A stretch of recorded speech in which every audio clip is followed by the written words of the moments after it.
करीब 70,000 साल पहले की दुनिया की कल्पना करो।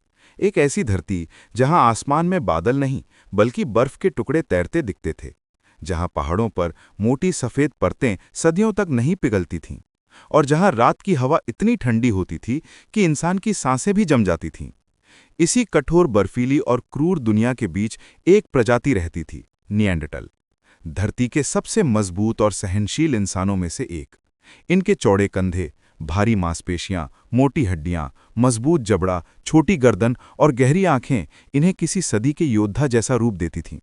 ठंड में जीना, कठिन भूभाग पर चलना, खतरनाक शिकारी जानवरों से भिड़ना, ये सब इनके लिए सामान्य था। वे गुफाओं में रहते थे, तेज दिमाग से शिकार की योजना बनाते थे और परिवार के छोटे समूह में जीवन बिताते थे। इनकी एक खासियत ये थी कि ये अकेले नहीं रहते थे, बल्कि एक छोटी, मजबूत जनजाति की तरह मिलकर शिकार, सुरक्षा और भोजन जुटाते थे।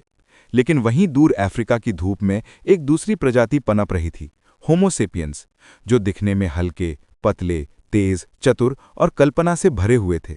जहां निएंडरटल का हथियार ताकत था, वहीं सेपियंस का हथियार दिमाग, सोचना, कल्पना करना, भाषा बनाना, भावनाएं समझना और भविष्य की योजना बनाना।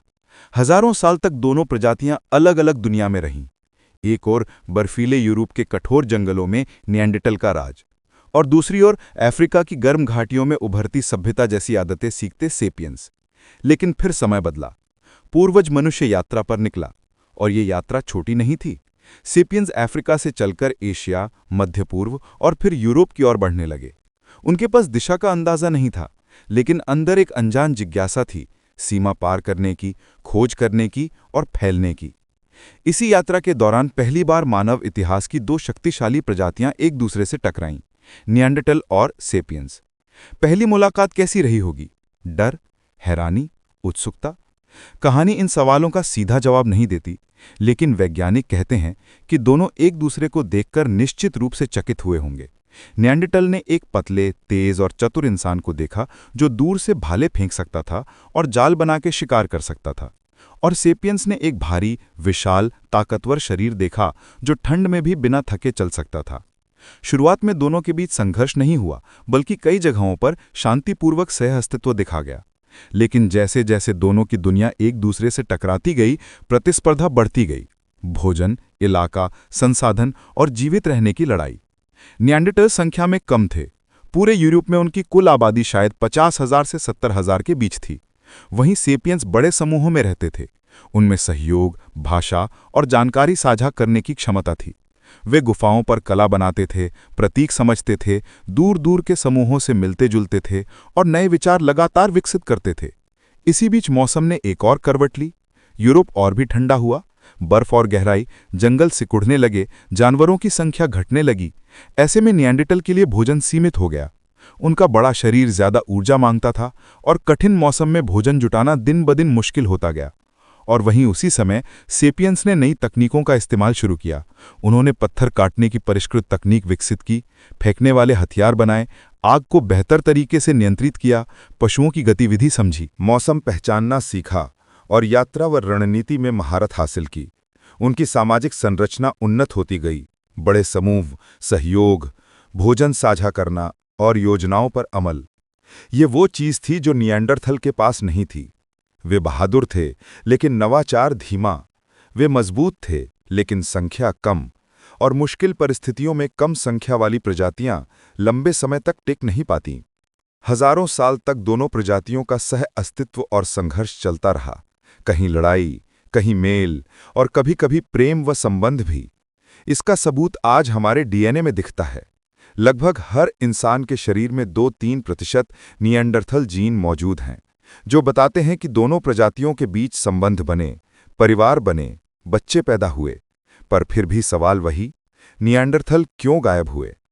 सिर्फ लड़ाई वजह नहीं थी। असली लड़ाई वातावरण, संसाधन और संख्या की थी। जब भोजन कम हुआ तो सेपियंस ने विचार बदला। नए औजार बनाए, नए रास्ते खोजे, नए इलाकों में फैल गए। लेकिन निएंडरथल के पास न शरीर बदलने की गुंजाइश थी, न तकनीकी विकास की। वे उसी पुरानी व्यवस्था पर टिके रहे और धीरे धीरे कठिन मौसम ने उन्हें तोड़ दिया। शायद कभी किसी घाटी में आखिरी निएंडरथल परिवार ने आग जलाकर आखिरी बार भोजन बांटा होगा, शायद उनके बच्चे समझ नहीं पाए होंगे कि उनके बाद दुनिया कैसी होगी। लगभग 40,000 साल पहले यूरोप की गुफाओं में उनकी उपस्थिति खत्म हो गई। न उनके पांवों के निशान बचे, न उनके कदमों की आवाज। दुनिया बदल चुकी थी और धरती पर सिर्फ एक इंसान बचा, होमो सेपियंस। लेकिन कहानी यही समाप्त नहीं होती, क्योंकि निएंडरथल मिटे नहीं। वे आज भी हमारे भीतर जीवित हैं।